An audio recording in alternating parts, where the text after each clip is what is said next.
नमस्ते to all of you. आज का सेशन में आप सभी का स्वागत है। आज जो हम लोग डिस्कस कर रहे हैं वो GST 80 30 June is the last date और उससे रिलेटेड कई इंस्ट्रक्शंस और गाइडलाइंस आ गए, उसको डिस्कस करना है हम लोग को। तो मैंने क्या किया, एक फोल्डर में ये सारा ये बनाया हुआ है। ये फोल्डर हमने बनाया हुआ है जहां पर क्लासिफिकेशन ऑफ जीएसटी 80 केसेस 17 सितंबर 2025, फिर इंस्ट्रक्शन है 20 जनवरी 2026, फिर इंस्ट्रक्शन 10 मार्च 2026, इंस्ट्रक्शन 14 मार्च 2026 और जीएसटी 80 एलोकेशन ऑफ बेंचेस 14 मई 2026 जो लेटेस्ट है 3 दिन पहले। और ये जो आप देख रहे हैं ये है ये वाला इंस्ट्रक्शन जो मोस्ट इंपॉर्टेंट हम लोग को यही डिस्कस करना है 14 मई 2026। मुझे इसमें ये लिखा हुआ है कि आपका जो जीएसटी 80 में जो आपने अपील फाइल किया एपीएल 05 के थ्रू वो किस बेंच में जाएगा, सिंगल बेंच में जाएगा या डिवीजन बेंच में जाएगा। सिंगल बेंच में एक टेक्निकल मेंबर, डिवीजन बेंच में एक टेक्निकल मेंबर और एक जुडिशियल मेंबर। तो उसका रूल्स ऑलरेडी लिखा हुआ है। मैं पहले वो रूल पढ़ता हूं फिर आपके साथ ये इंस्ट्रक्शन पढ़ता हूं। सबसे पहले आपको दिखलाता हूं section 109 constitution of appellate tribunal and benches thereof. इसमें अगर आप देखेंगे तो ये एक सब सेक्शन 8 है और दूसरा है सब सेक्शन 5। मैं पहले सबसेक्शन 5 को पढ़ता हूं। मुझे एक बात बताइए, प्रिंसिपल बेंच और स्टेट बेंच है। अगर प्रिंसिपल बेंच और स्टेट बेंच है तो अपील आप कहां फाइल करेंगे, प्रिंसिपल बेंच में या स्टेट बेंच में। आईजीएसटी प्लेस ऑफ सप्लाई है तो प्रिंसिपल बेंच में, नहीं तो place of state bench. Supply है तो प्रिंसिपल बेंच, वरना स्टेट बेंच। State bench. अब आप देखिए कितने बेंच है, प्रिंसिपल प्रिंसिपल बेंच। इसमें स्टेट कितने बेंच है। डिवीजन है, इसमें बेंचेस कितने हैं। एक डिवीजन 1 बना दिया इन्होंने और एक डिवीजन 2 बना दिया। अगर आप देखेंगे इसमें तो इसमें प्रिंसिपल बेंच में 4 लोग हैं, एक टेक्निकल एक जुडिशियल डिवीजन 1 में, एक टेक्निकल एक जुडिशियल डिवीजन 2 में। बाकी फिर क्या है, स्टेट बेंच और इसमें एक सिंगल बेंच है और डिवीजन बेंच। मुझे एक बात बताइए, ये सिंगल बेंच में कौन बैठ रहा है, टेक्निकल मेंबर या judicial member. Technical membership. Technical बैठ रहा है और इसमें एक जुडिशियल एक टेक्निकल। एक टेक्निकल दूसरा जुडिशियल। जुडिशियल। अब आपके पास दो चॉइस है, अगर प्लेस ऑफ सप्लाई का इश्यू है तो कहां जाएगा, प्रिंसिपल बेंच। प्रिंसिपल बेंच में। मुझे एक बात बताइए कि अगर स्टेट बेंच जैसे एडवांस रूलिंग में क्या होता है कि सेम इश्यू पे अलग अलग अथॉरिटी फॉर एडवांस रूलिंग अलग अलग जजमेंट पास करने लगता है। यस। तो इज इट पॉसिबल कि स्टेट बेंच सेम इश्यू पे अलग अलग जजमेंट पास करने लगे। कर सकते हैं। ऐसे केस में क्या करेंगे आप, प्रिंसिपल बेंच को जाना पड़ेगा। तो प्रिंसिपल बेंच में जाना पड़ेगा। तो sir, different different judgment by at least 2 state bench. अब इन्होंने ये नहीं लिखा, ये जो different judgment by at least 2 state bench है ये डिवीजन बेंच द्वारा है या सिंगल बेंच द्वारा। सिंगल बेंच में कौन सा इशू जाएगा, Less than सिंगल 50 बेंच में lakhs. कौन सा इशू जाएगा। Less than 50 lakhs. Only Demand less than 50 lakhs. Demand tax and interest. Only question of fact yes. And less than 50 lakhs of tax 50 lakhs। interest and penalty. तो अगर सिर्फ question of fact है तब तो वो यहां नहीं आएगा ना, तब तो प्रिंसिपल बेंच में नहीं जाएगा।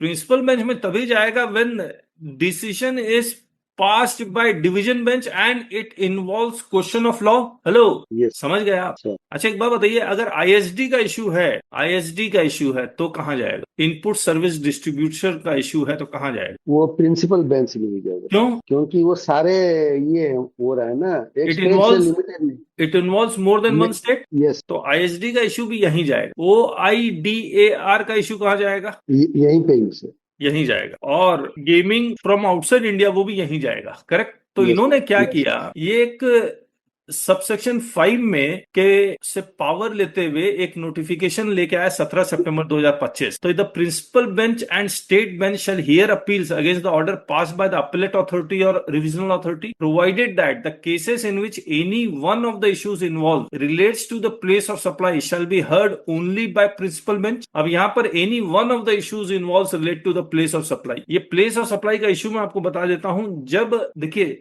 सी आई की जगह सी प्लस एस दे दिया या सी प्लस आई की जगह आई दे दिया, वो प्लेस ऑफ सप्लाई का इश्यू नहीं है। प्लेस ऑफ सप्लाई का इश्यू तभी बनेगा when applying section 16 the department is holding that your place of supply should be inter or intra। Yes। Correct है, वो प्लेस ऑफ सप्लाई का इश्यू बनेगा।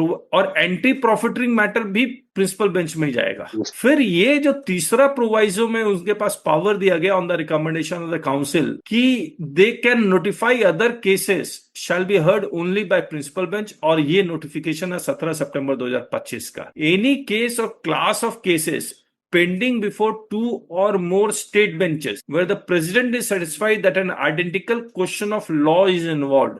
इसीलिए हमने यहां पर जो आपका लिखा वो डिवीजन बेंच लिखा, क्योंकि सिंगल बेंच में तो सिर्फ क्वेश्चन ऑफ लॉ जा रहा होगा, डिवीजन बेंच में ही क्या जा रहा होगा? सिंगल बेंच में question fact, question of fact. Yes, single bench में क्वेश्चन yes, ऑफ फैक्ट। तो यहां पर ये बेसिकली डिवीजन बेंच के बारे में बात कर रहा है। Yes sir. इसके बाद where one or more issues involved therein covered under section 14 यानी कि OIDR and section 14A online gaming supplied from outside India of the IGST Act, correct है? And where one or more issues involved therein is covered under section 20 of the CGST Act 2007। यहां तक कोई दिक्कत? अब कहानी ये आई कि single bench में कौन सा जाएगा, तो ये सबसेक्शन 8 यहां लिखता है appeals where the tax or ITC involved or the amount of fine, fee or penalty determined in any order appealed against does not exceed rupees 50 lakhs।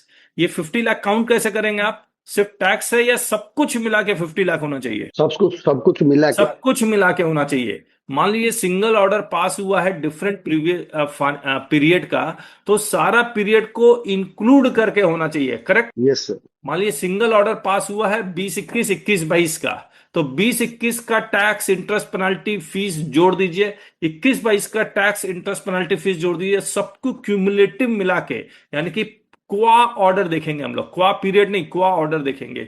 वो अगर 50 लाख से ज्यादा नहीं है तो, and which does not Sir, involve, 1 minute, sir. If interest is not quantified, then also we will take it or leave it. I think it should be left। Interest We should not consider? No और इसमें interest के बारे में तो लिखा भी नहीं है, यहाँ पर लिखा है टैक्स, फाइन, फी और पेनाल्टी। देख लेते हैं ये रूल 1104 में ये जो हमने बोला है उसमें एग्रीगेट करने के लिए बात कर रहा है। Let us check it। And which does not involve any question of law may with the approval of president and subject to such condition as may be prescribed on the recommendation of the council। यहां पर हम लोग rule 110 डाल देते हैं, 110A। Be heard by a single member and in all other cases shall be heard together by one judicial member and one technical member। ये single member कौन होगा, जुडिशियल या technical? Technical, single member technical, single member technical always. तो ये हमने लिखा। अब कहानी आता है, देखिए हमने दो चीजें डिस्कस किया है, एक तो डायरेक्ट प्रिंसिपल बेंच में कब जाएगा, प्लेस ऑफ सप्लाई का इश्यू, और बाकी 3 इश्यू, टोटल 4 इश्यू हो गए जहां पर direct place of supply direct principal bench में जाएगा। फिर अगर स्टेट बेंच में आ गया तो सिंगल में कब जाएगा, 50 lakh and does not involve question of law. फिर बाकी सारे केसेस कहां चले जाएंगे, डिवीजन बेंच में चले जाएंगे, करेक्ट है? लेकिन ये जो डिवीजन बेंच में जो जाने का प्रोसेस है, क्या ऑटोमेटिक है या फिर उसके कुछ प्रोसीजर्स हैं? उसके लिए मैं रूल 110 पढ़ रहा हूं आपके सर एक मिनट सर, पीछे जाइए सर। वो जो 50 lakh and question of law या क्या लिखा है वो, and which does not involve question of law. 50 lakh does not exceed 50 lakh and does not, यानी कि बिलो 50 लाख होगा और क्वेश्चन ऑफ लॉ होगा तो वो डबल बेंच में ही जाएगा, यस, डिवीजन में। अब ये मान लीजिए 1 रुपया का भी क्वेश्चन ऑफ लॉ है, हाँ, तो आप अमाउंट देखिए ही मत, यस, समझ गए? अब हम लोग आते हैं कहां पर, 110 में। Procedure for the appeals to be heard by single member bench the president, और ये ध्यान से पढ़िएगा क्योंकि इसी से पावर लेके ये क्रिएशन ऑफ बेंचेस बनाया गया है, कैटेगरी 1, 2, 3। द प्रेसिडेंट और the vice president if so authorised by the president in respect of any statement may either on his own motion, एक बात बताइए, the president or the vice president if so authorized by the president in respect of any state bench, तो state bench authorize करेगा इनको,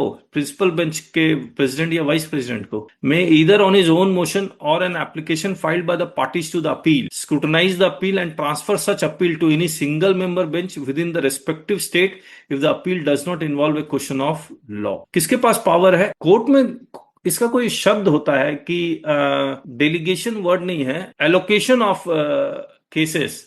ये allocation of cases कौन कर रहा है? एलोकेशन ऑफ केसेस वहां रजिस्ट्री करती है सिंगल मेंबर बेंच, या प्रेसिडेंट या वाइस प्रेसिडेंट कर रहा है, करेक्ट है ना? प्रेसिडेंट करेगा, या फिर अगर प्रेसिडेंट ऑथराइज करता है वाइस प्रेसिडेंट को तो वाइस प्रेसिडेंट कर लेगा। अब ये जो पीडीएफ लेके आए जीएसटी 80 एलोकेशन ऑफ बेंचेस, इसमें इन्होंने प्रेसिडेंट से ये पावर ही हटा दी है। अभी पढ़ता हूं, और सीधे पावर बोलता है जितने भी केसेस हैं वो सबसे पहले डिवीजन बेंच में ही जाके सुने जाएंगे। ये देखिए, I hear bye decide and direct that all pending matter and future filings before the principal bench or the state bench shall be listed before a division bench first. सबसे पहले आंख बंद करके कहां चला जाएगा? डिवीजन बेंच में चल। फिर डिवीजन बेंच जब प्रिलिमिनरी उसकी हियरिंग लेगा उस वक्त वो डिसाइड करेगा कि वो सिंगल बेंच में जाएगा या यहीं रहेगा मैटर।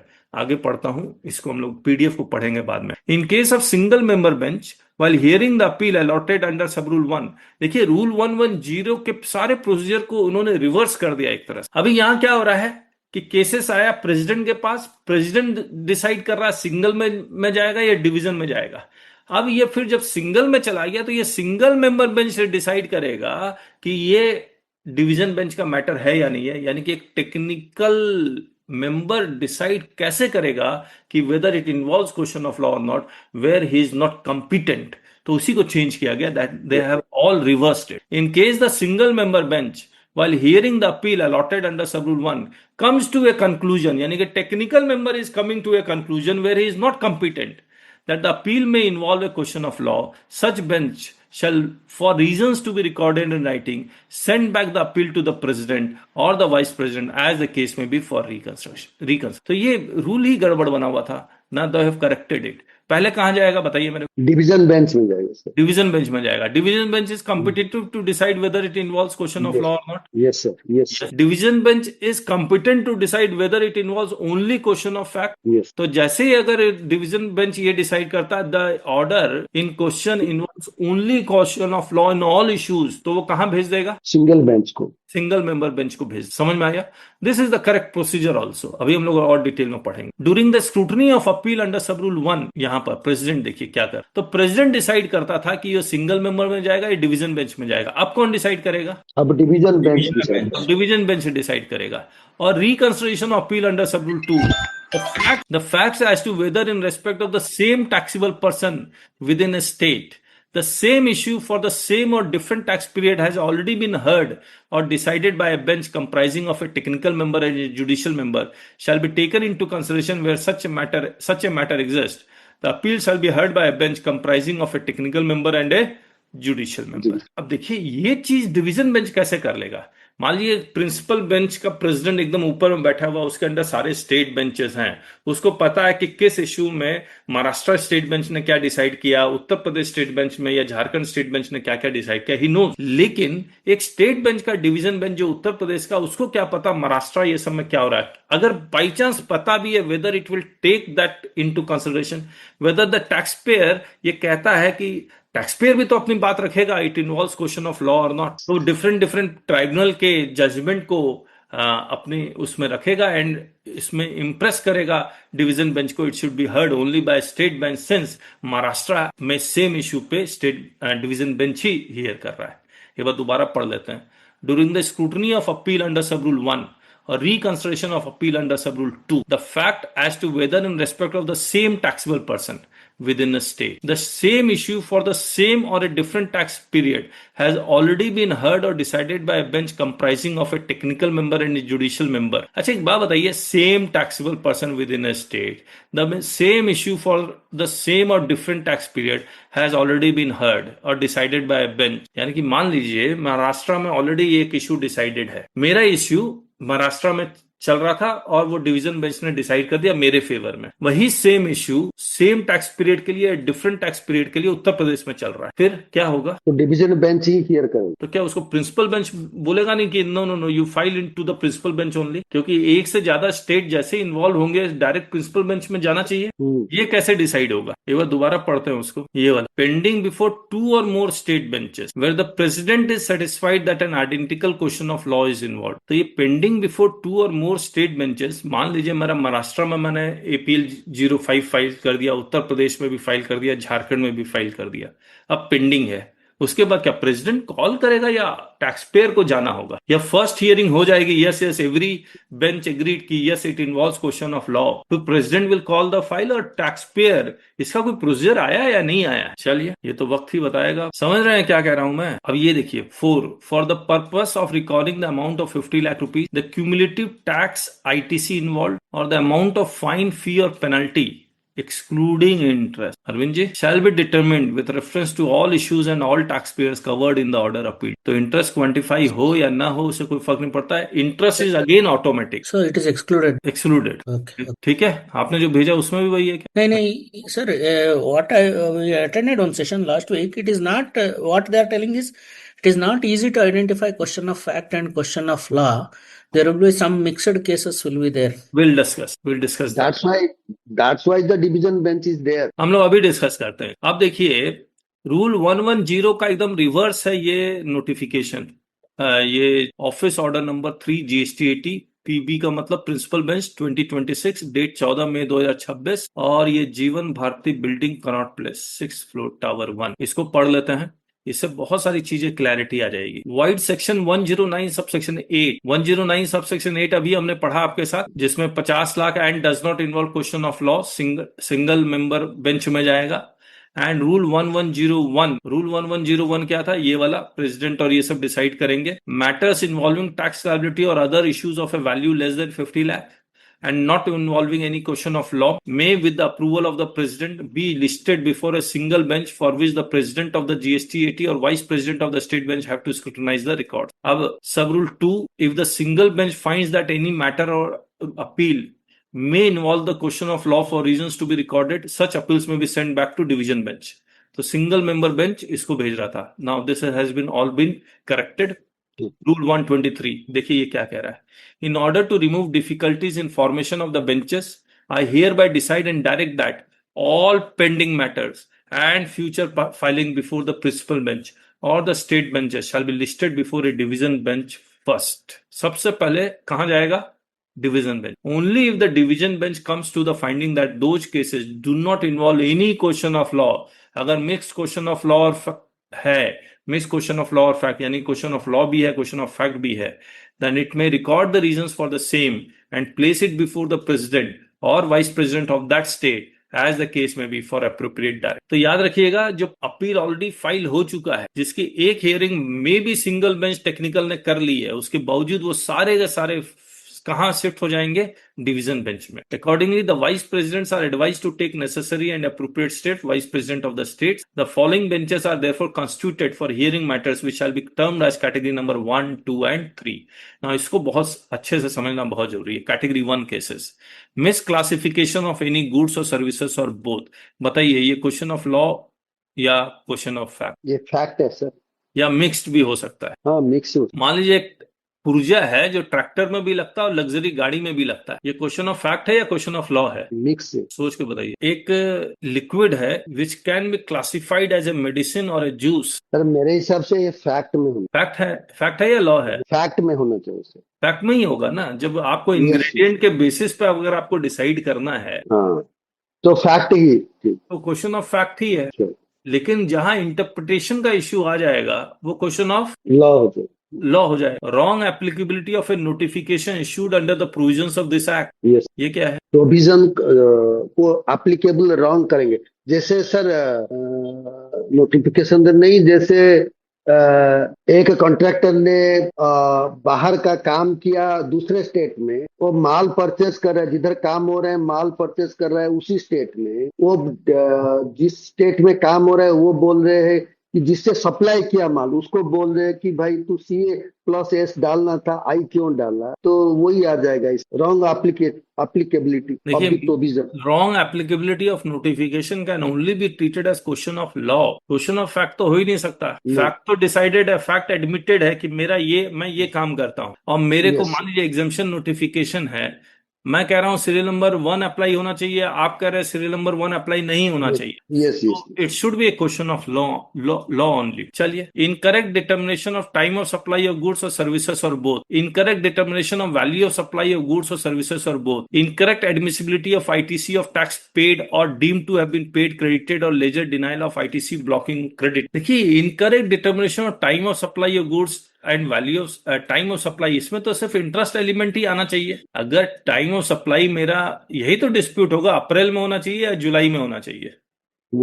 मैं कह रहा हूं जुलाई, डिपार्टमेंट कह रहा है अप्रैल, तो इंटरेस्ट ही एलिमेंट आएगा, टैक्स तो मैं दे ही चुका हूं। Incorrect determination of value of supply of goods और सर्विसेज और बोथ, इसमें तो फ्रॉड के केस भी इन्वॉल्व होने लगेंगे। वो डिपार्टमेंट कहेगा you have not applied rule 28, rule 27 और any other rules, it is a related party transaction, है ना? हाँ सर, हाँ। इसमें तो सर वो इंटरेस्ट के अलावा इनपुट टैक्स क्रेडिट का भी हो सकता है डिस्प्यूट, क्योंकि if credit was availed only later, available later. ITC में टाइम ऑफ सप्लाई क्यों आएगा? ये तो पूरा का पूरा आउटवर्ड सप्लाई से नहीं, रिलेटेड है। अप्रैल में डिटरमिन्ड है time of supply as per department, we are but selling that in is, June. हाँ, लेकिन वो तो टाइम ऑफ सप्लाई का केस नहीं है ना, वो तो यहां पर आ सकता है। ओके। फिर incorrect determination of the liability to pay tax on any goods और सर्विसेज और बोथ, ये incorrect determination of the liability क्या मतलब बना है? मैं रेट गलत लगा रहा हूं because of the yes, miss classification of goods और सर्विसेज और बोथ। मैं कह रहा यस, हूँ यस। 5% लगेगा क्योंकि मेरा डिक्लेयर टैरिफ 7500 से ज्यादा नहीं है, इसलिए 5%। डिपार्टमेंट कह रहा है नहीं नहीं, डिक्लेयर टैरिफ आपका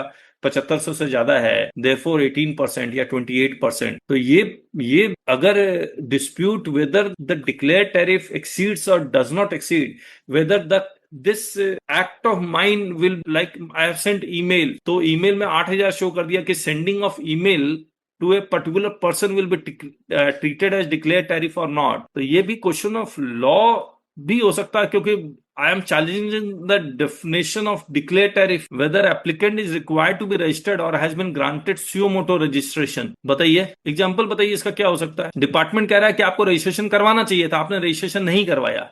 ये क्वेश्चन ऑफ लॉ है या क्वेश्चन ऑफ फैक्ट है? ये क्वेश्चन ऑफ फैक्ट है। फैक्ट है। कैसे यस डिपार्टमेंट सर, क्यों कह रहा है कि आपको रजिस्ट्रेशन करवाना चाहिए? क्योंकि वो थ्रेशोल्ड लिमिट क्रॉस कर रहा है, बोल कैसे पता लगा रहे। थ्रेशोल्ड लिमिट क्रॉस कर रहा है? उसका बैंक अकाउंट देखेगा, उसका बैंक अकाउंट, ट्रांजैक्शन जैसे ये हिस्ट्री देखेगा। कर्नाटका में सब्जी वाले को सारे को भेज दिया, यस, या फिर यस। मैंने कुछ इंपोर्ट किया है ऐसी सर्विसेज जो बिजनेस पर्पस के लिए है, उस पर आरसीएम लगना चाहिए था। सर इसीलिए तो क्वेश्चन ऑफ फैक्ट है, वो बाद में जाकर मैं एग्जांपल ही हो पूछ रहा सकता हूँ, है। मैं उस पर तो डिस्प्यूट ही नहीं कर रहा हूँ, क्वेश्चन ऑफ फैक्ट हाँ। मान लिया। एग्जांपल मैं पूछ रहा हूँ आपसे, और क्या एग्जांपल हो सकता है? चलिए, whether any particular thing done by the applicant results in the supply of goods और सर्विसेज और बोथ, ये क्या है? जैसे corporate guarantee, there is no doubt that an associated enterprises or a group companies, among group company they have given guarantee to a bank that this subsidiary company will pay. In case of default, I will pay. There is a corporate guarantee, and this corporate guarantee is a supply or not. ये Is a जब question of materialise law होगा, or question of fact? ये question of fact है sir.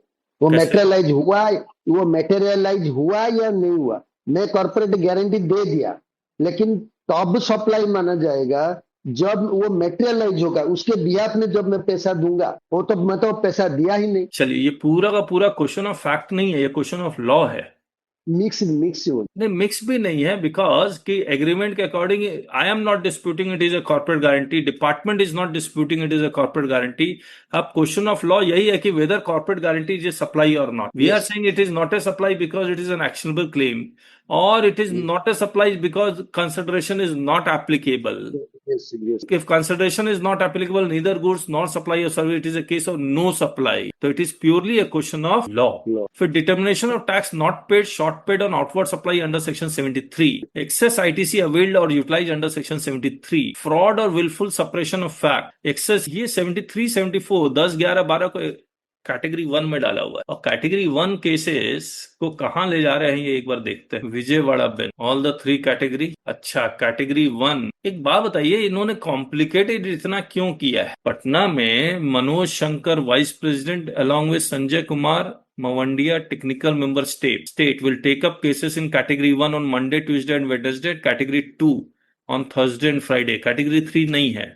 फिर category 3 कहां जाएगा? All 3 categories, Punjab and Chandigarh, Jalandhar, all 3 categories सब देखिए। जुडिशियल बेंच है छत्तीसगढ़, कैटेगरी 1 एंड 2। कैटेगरी 3 में ऐसा क्या है जो पटना वालों को दिया ही नहीं? Issue related to seizure, confiscation of goods, books, property और रिलीज ऑफ सच गुड्स और property, order relating to rectification और withdrawal of an earlier order, order creating, modifying, withdrawing demand under earlier law, order permitting payment in instalments, order relating to provisional attachment of property, order imposing penalty, only penalty basically, order permitting compounding of any offense or withdrawing such order, any other matter not specifically covered under categories 1 and 2 residual category। मुझे अच्छा मतलब category 3 is residual category, और इसमें question of law question of fact से ज्यादा ये request है tax payers के सारे। एक बात बताइए, मतलब मुझे नहीं समझ में आ रहा है ये रजिस्ट्रार कैसे काम करेगा। There might be an issue which may fall in both category 1 and 2, तो उनको तो डिसाइड करना पड़ेगा। कैटेगरी 2 पढ़ते हैं एक बार क्या है। रिजेक्शन और acceptance of application of registration, rejection acceptance of application for amendment to registration, suspension of registration, composition registration ये रहा। Order accepting reply of tax payer order dropping show cause notice. अच्छा, शोकॉज नोटिस कैसे challenge हो गया? Order accepting reply of tax payer oblique order dropping show cause notice, order dropping show cause notice, तो ये high court के direction से हो रहा है क्या ये? सर रिविजनल अथॉरिटी, है रिविजनल अथॉरिटी या फिर सर जो कमिश्नर रिव्यू करवाते हैं अपील के लिए, डिपार्टमेंट अपील में जा रहा है sir. Sir, order dropping show cause notice will reduce the revenue. Reduction of revenue will not happen, no, by revisional authority. नहीं, शोकॉज नोटिस के अगेंस्ट तो आप ऐसे भी अपील में नहीं जा सकते। एक हाईकोर्ट का आया है सर, तो अगर वो फंडामेंटल राइट्स को वायलेट कर रहा है तो हम शो कॉज नोटिस के ऊपर भी जा सकते हैं। कहाँ? भेज दूंगा सर मैं। अरे नहीं रविनारायण जी, वो तो मुझे भी पता जा सकते, लेकिन कहाँ जा सकते ये तो बताइए। हाईकोर्ट में। हाँ, तो ये तो जीएसटी 80 में है। नहीं सर जीएसटी कुछ 80 सिचुएशंस में ऐसी ड्रॉपिंग होती शोकॉज नोटिस कैसे आएगा, मुझे ये नहीं समझ में आ रहा है। सर एक चीज पूछनी थी आपसे। हम्म जैसे कोई भी अथॉरिटी होती है लाइक डीजीआरएम वगैरह भी, वो लोग शोकॉज नोटिस इशू करके एडजुडिकेटिंग अथॉरिटी को दे देते हैं, और एडजुडिकेटिंग अथॉरिटी सारा एडजुडिकेट करके उसके बाद उसको ड्रॉप कर देते अच्छा, फिर और जैसे हैं। ऑडिट ये हो सकते हैं। एक जी मिनट जी जी रविनारायण जी, बिल्कुल, बोलने ऑडिट दीजिए, वाली कुशल जी को बोलने दीजिए। सर हाँ हाँ सर, उसके बाद जो भी डीजीआरएम है सर, उसको चैलेंज तो कर ही सकती है ना आप हायर कोर्ट में या अपील के पास में। ये शोकॉज नोटिस ड्रॉप कैसे हो गया या ऑर्डर के अगेंस्ट में जाना? शोकॉज नोटिस के अगेंस्ट सिर्फ रिट है high court. You can not go to GST 80 directly, वो पॉसिबल ही नहीं है। सर तो अपील तो जा ही सकता है डिपार्टमेंट, ऑर्डर के बाद जाएगा ना। सर ऑर्डर ही तो है सर। ऑर्डर के बाद जाएगा तो 73 या 74 का केस बनेगा। सर ये ऑर्डर है। एक मिनट कुशल जी, नहीं आप क्या बोल रहे नहीं समझ में आ रहा है। Order accepting reply of tax payer, order accepting reply of tax payer, order dropping show cause notice. ये order dropping show cause notice it can be only under the direction of the high court, otherwise. Sir मैं एक example दूं sir. हाँ दीजिए। Sir मेरे एक tax payer को क्या हुआ, वो 12% के जगह 10% दे दिया, ठीक है ना। उसको खोल के निकाला है, ढूंढ के निकाला है प्रॉपर ऑफिसर, वो नोटिस इशू किया और बुलाया। मैं बोला ठीक है, आप बुलाए तो क्या करना है इसके बारे में। वो मांग रहा है 1 लाख दे दो, मैं ड्रॉप कर दूं, तो आप रिप्लाई दे दो और 1 लाख दे दो। तो वो एक्सेप्टिंग ऑफ रिप्लाई हो गया और dropping of show cause notice हो गया, तो ऑर्डर आया ही नहीं। अरे रविनारायण जी, हम लोग जीएसटी 80 में हैं। जीएसटी 80 का एग्जांपल, एक मिनट रुक जाइए Anvesh. Hello. Yes, sir. You tell me what is this? Suspension order dropping show cause and relation registration. Sir, sir, I just joined now. Can you just give me 1 minute of brief, sir? ठीक। Order of disqualification of GSTP or cancellation. Transfer insurance initiation of recovery or special mode of recovery. Tax wrongfully collected, tax collected not paid to the government. ये direct 75 वाला case है ये नहीं 76 वाला। Order of assessment including that of filer और evading registration of protective assessment. Sir it may be case of jurisdictional defect. आप लोग अभी कुछ मतलब मैं क्या बताऊं, जीएसटी 80 में dropping of show cause notice possible नहीं। आप लिख के रख लीजिए। अगर शोकॉज नोटिस में डिफेक्ट है, जुरिस्डिक्शनल, एक मिनट अरविंद जी, या जुरिस्डिक्शनल हो या किसी भी कारण, ये हाई कोर्ट ही जाएगा, जीएसटी 80 नहीं जा सकता। अब बोलिए अरविंद। जितेंद्र जी। सर एक एग्जांपल दूं मैं। मेरे केस में ही हुआ है। स्टेट डिपार्टमेंट ने एक ही पॉइंट के ऊपर 2 शोकॉज नोटिस इश्यू किए 2 बार, मतलब ठीक है। एक बार दोनों एडजुडिकेट हो गई, दोनों ऑर्डर हो गया, और उसमें से एक में मैं गया अपील में, और अपील में भी मेरा अगेंस्ट में आया और मैं जीएसटी 80 में गया। तो वो केस में तो शोकॉज नोटिस ही ड्रॉप होनी है क्योंकि डुप्लीकेशन। तो ऑर्डर क्यों नहीं ड्रॉप करवा रहे हैं? तो शोकॉज नोटिस तो खड़ी रहेगी ना। क्या बात कर रहे हैं? Order drop, show cause notice drop. Show cause notice ही ड्रॉप करनी पड़ेगी ना, क्योंकि दो बार एक ही पॉइंट के ऊपर 2 बार show cause notice issue. I agree, agree, मेरे साथ भी हुआ है, तो लेकिन एक शोकोज नोटिस इलीगल हुई ना, अरे तो ऑर्डर ही ड्रॉप हो जाए ना। तो शोकोज नोटिस ही ड्रॉप कर देना, ऑर्डर की जरूरत ही नहीं है। नहीं, ऐसा नहीं तो होता show cause notice Jitendra ji. Itself is illegal. Jitendra ji, ऐसा नहीं होता। शोकॉज नोटिस का ड्रॉप करने का, जैसे एफआईआर फाइल हो गया, अब एफआईआर को आपको ड्रॉप करवाना है, और एफआईआर के बाद आपको ऑर्डर हो गया फांसी की सजा, तो फांसी की सजा कैंसिल हो गई, सब सारा कुछ कैंसिल हो गया, ऑटोमेटिकली कैंसिल हो गया। लेकिन सर पटना हाई कोर्ट में पटना फिर वो अरे रवि नारायण जी, आप फिर कोर्ट चलेगा। मैं तो बोल ही रहा हूँ, ड्रॉपिंग ऑफ नहीं सर, मैं शोकॉज हाई कोर्ट में ही पॉसिबल है। चलिए मैं आगे, हाई कोर्ट नहीं आप लोग जा नहीं रहा समझ पा रहे हैं। सर हाई सर कोर्ट वो नहीं जा रहा सर। तो कहाँ वो जा केस रहे में तो सर फिर शोकोज नोटिस एक बार इश्यू हो गया फिर वो ड्रॉप ही नहीं हो सकता। अगर क्यों? वो हम मतलब इस तरह का कंटेंशन ले कि शोकोज नोटिस एक बार इश्यू हो गया, ऑर्डर भी आ गया, तो फिर हाँ, खाली ऑर्डर क्वेश हो सकता है, शोकोज नोटिस क्वेश नहीं हो सकता। करेक्ट। वो तो नहीं, ऑर्डर क्वैश होने पे शोकॉज नोटिस ऑटो क्वैश होता है। इसीलिए मैं बोलता हूँ, तो फिर ये स्टेटमेंट का मतलब ही ना रहा ना कोई। मैं समझना चाह रहा, तो ये क्यों लिखा हुआ है मुझे नहीं समझ में आ रहा है। खैर यानी कि अभी अन्वेष भी थोड़ा रिसर्च कर ले, उसके बाद बता।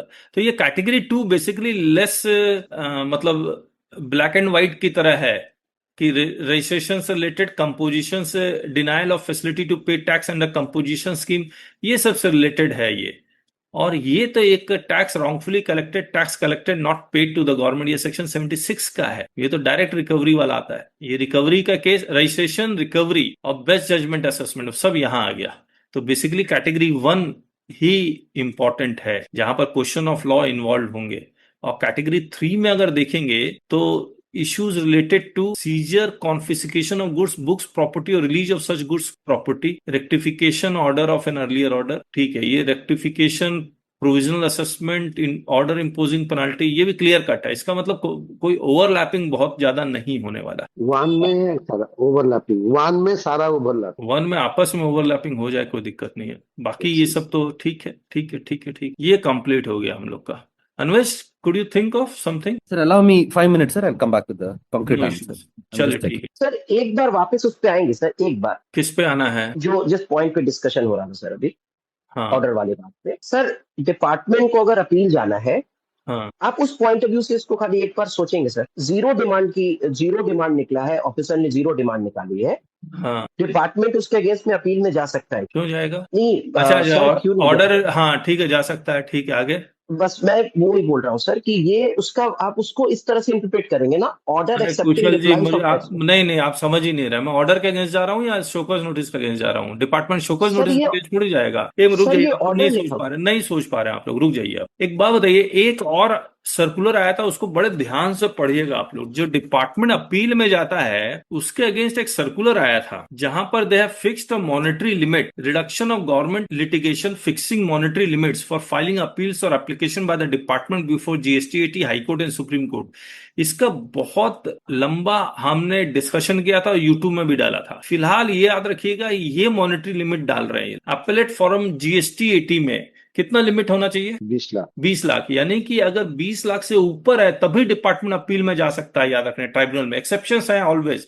मान लीजिए सिर्फ क्वेश्चन ऑफ लॉ इन्वॉल्व होता है, तब वो 20 लाख नहीं देखेगा। और जीएसटी से हाई कोर्ट जाने के लिए मॉनेटरी लिमिट कितना है? 1 करोड़, और सुप्रीम कोर्ट जाने के लिए 2 करोड़ है। तो आपका ये याद रखिएगा कि अगर कमिश्नर अपील आपके फेवर में दे देता है और 20 लाख से कम है और ओनली क्वेश्चन ऑफ फैक्ट है, तो इसके बाद डिपार्टमेंट जीएसटी नहीं जा सकता है। तो इसको याद रखिएगा। तो आपके पास केसेस होंगे। ये 20 लाख मुझे लग रहा है कि सब कुछ मिला के है, टैक्स, पेनल्टी एंड। अब हम लोग आगे आते हैं, ये हम लोग कर चुके हैं। ये देखिए, ये एक आया था 20 जनवरी 2026, ऑफिस ऑर्डर नंबर 10, जहां पर ये कह रहे हैं The registry of each bench shall keep a lenient view during scrutiny of the appeal document and raise defect of substance only rather than for defect of form. That is, the defects not affecting the merit of the case shall not be raised for initial period of 6 months from the date of issuance of this order. तो ये 6 महीने को, अब देखिए इसमें किस तरह का डिफेक्ट वो रेज नहीं करेगा। मतलब document generated digitally through GSTN system are not required to be certified. लेकिन अगर आप स्कैन कॉपी दे रहे हैं of the physical documents attach with the appeal shall be sign, तो वो टैक्स पेयर साइन करेगा। ये इसी इंस्ट्रक्शन 20 जनवरी 2026 को आया। इसके बाद 10 मार्च 2026, ये देखिए यहां पर डेट गलत लिखा हुआ है, ये 10 मार्च 2026 है। APL 05 must contain soft copies of SCN, order in original, order and appeal, statement of facts and grounds of appeal, pre-deposit and court fees are compulsory. लेकिन ये pre deposit and court fees अगर high court इसको exam कर देता है तो necessary नहीं। Again same scan copy अगर आप देंगे तो एंडोर्समेंट होना चाहिए बाय इशूइंग ऑथर, वरना जीएसटी पोर्टल से जनरेटेड है उसको साइन करने की जरूरत नहीं है। इसी 10 मार्च 2026 और 20 जनवरी 2026, 20 जनवरी 2026 में 6 महीने लास्ट डेट था, यहां पर फिर से उसी चीज को रिपीट किया गया और एक 14 मई 2026 को एक ये लेके आए और उन्होंने 6 मंथ्स के पीरियड को हटा दिया और कहा क्या 31 दिसंबर 20। मतलब अब दिसंबर तक हम ऑर्डर मतलब अपील फाइल कर सकते हैं? नहीं, फाइल तो 30 जून 2026 तक ही करना है।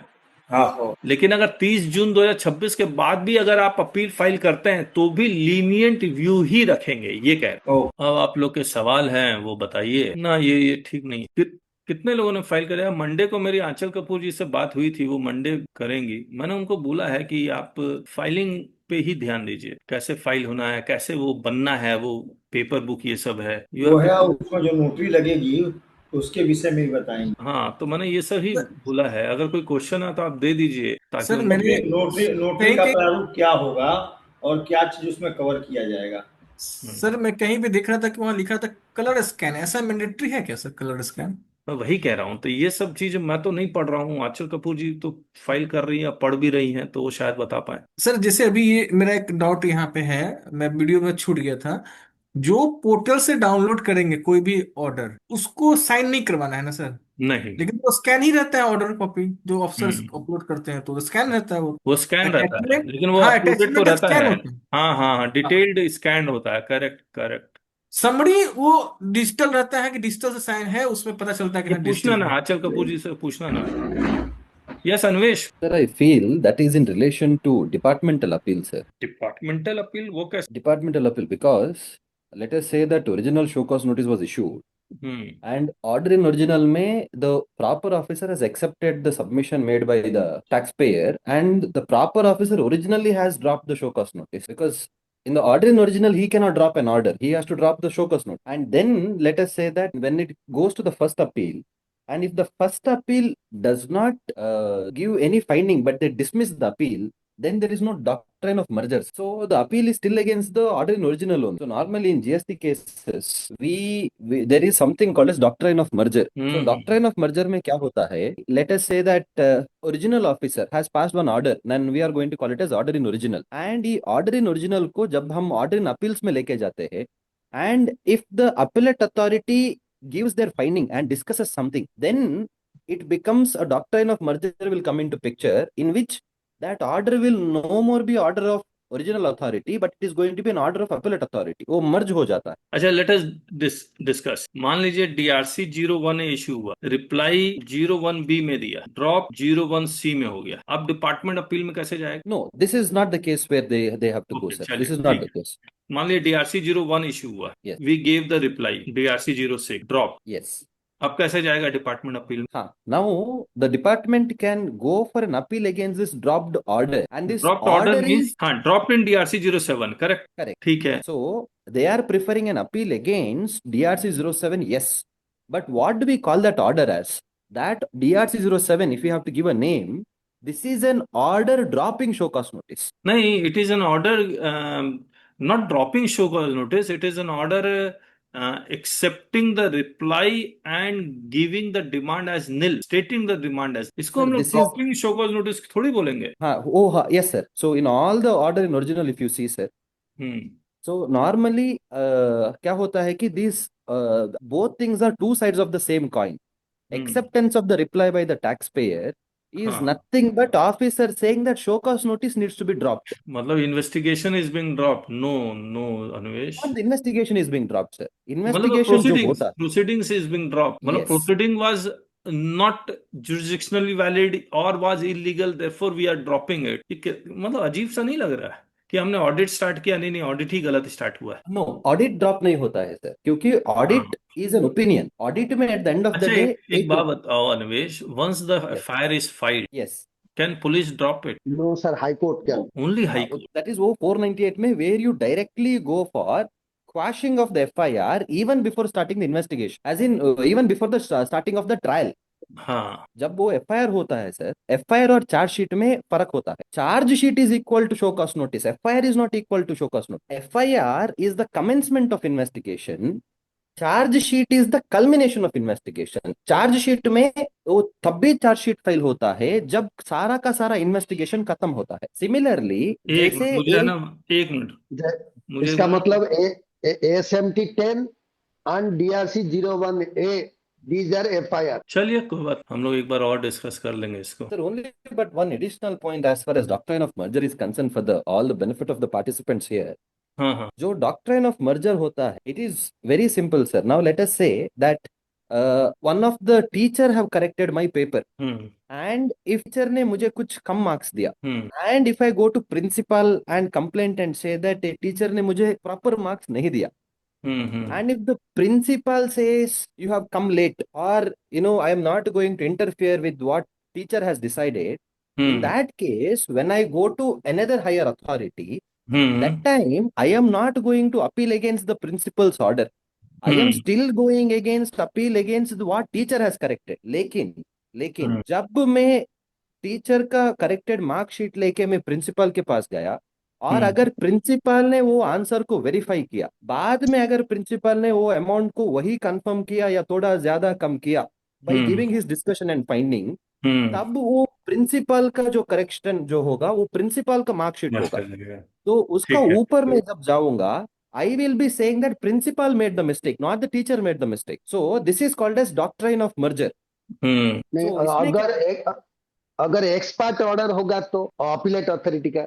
whether when it is ex parte, now again we have to see, not all ex partes are without discussion. Ex parte में क्या होता है कि there is no party who is present to hear yes the case, but if yes the commissioner still discusses the findings saying that whether there was a jurisdiction or not another thing, then again it becomes the order of the commissioner, not the order in original. Yes, मैं वही expert order appeal का, वो appeal order हो गया। We call that appeal order only, sir, but the question is when we write against whose order we are up this thing, the जो जब भी हम डालते हैं mister A versus the department, कौन सा डिपार्टमेंट डालना है उधर? Should we write the name of the original officer who pass the order? Should we write the name of the commissioner who has pass the order? that is the time where we have to see whether doctrine of merger has happened in this particular case. वो case by case differ होगा।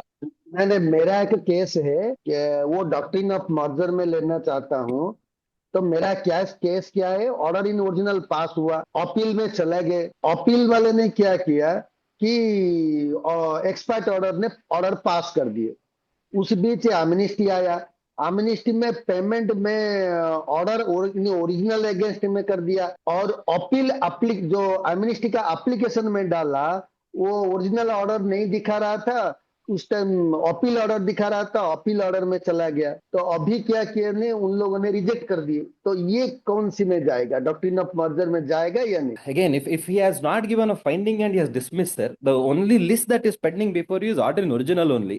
But वो मुझे portal में मुझे वो problem, I am aware of that problem कि आपको order in original दिखेगा नहीं, क्योंकि आप एक बार अपील में जो जाते हो फिर आपको you will not get it in the portal, वो मैनुअल एप्लीकेशन करना पड़ेगा सर, नॉट अपलोड अथॉरिटी के खिलाफ का ऑर्डर के लिए आप वो जा नहीं रहे हो, वो ओआईओ का ऑर्डर के लिए आप जा रहे हो, उधर डॉक्ट्रिन ऑफ मर्जर नहीं हुआ है। अच्छा चलिए ना, लेकिन डॉक्ट्रिन ऑफ मर्जर बहुत कॉम्प्लिकेटेड है, विल डिस्कस इट, क्योंकि इसमें टोटल मर्जर, पार्शियल मर्जर भी है, और हमने रिविजनल अथॉरिटी में जब जाते हैं तो उसको हमने डिस्कस किया था अपने सेशन। और मान लीजिए आपने जीएसटी एटी से हाई कोर्ट गए, हाई कोर्ट ने डिसमिस कर दिया, तो वो हाई कोर्ट का माना जाएगा, मतलब सुना ही नहीं, डिसमिस कर दिया, तो वो हाई कोर्ट हाँ, का जजमेंट माना जाएगा या जीएसटी एटी का माना जाएगा? तो obviously GST eighty, supreme high court का सुप्रीम कोर्ट में सुना ही नहीं, मतलब what ever is high court has said is correct. और मैं कहीं पढ़ रहा था, हाई कोर्ट अगर ऐसा केसेस होता तो हाई कोर्ट उस, मान ली महाराष्ट्र हाई कोर्ट के नागपुर बेंच ने ऐसा कुछ पास किया है, तो बोलता है this law is for the whole country, not for that jurisdiction. मैं आपको दिखलाऊंगा, वो सब भी जजमेंट भी है। तो ये एक बहुत ही सेपरेट टॉपिक है डॉक्ट्रिन ऑफ मर्जर का, तो डिस्कस करेंगे। चलिए फिर।